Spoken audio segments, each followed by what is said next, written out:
Hii mnayoona hapo nyuma, hiyo ni bandari ya Fumba, yaani Zanzibar Fumba Port. Naona, lakini bandari nimeizunguka, 90% ya wafanyakazi ni Wabongo.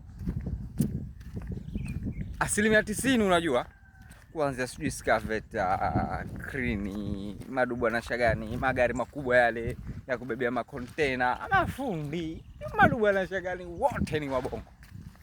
Naona si Wazanzibari tunapita kwa nje. Nimepaka kuuliza, nimeuliza jamani, hivi hapa kuna Wazanzibari wangapi?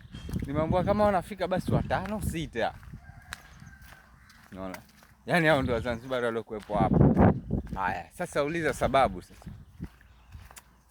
sijauliza sababu, lakini wacha nifuatilia hii sababu iliyotufanya mpaka yaani bandari yote wanaofanya kazi ni Wabongo.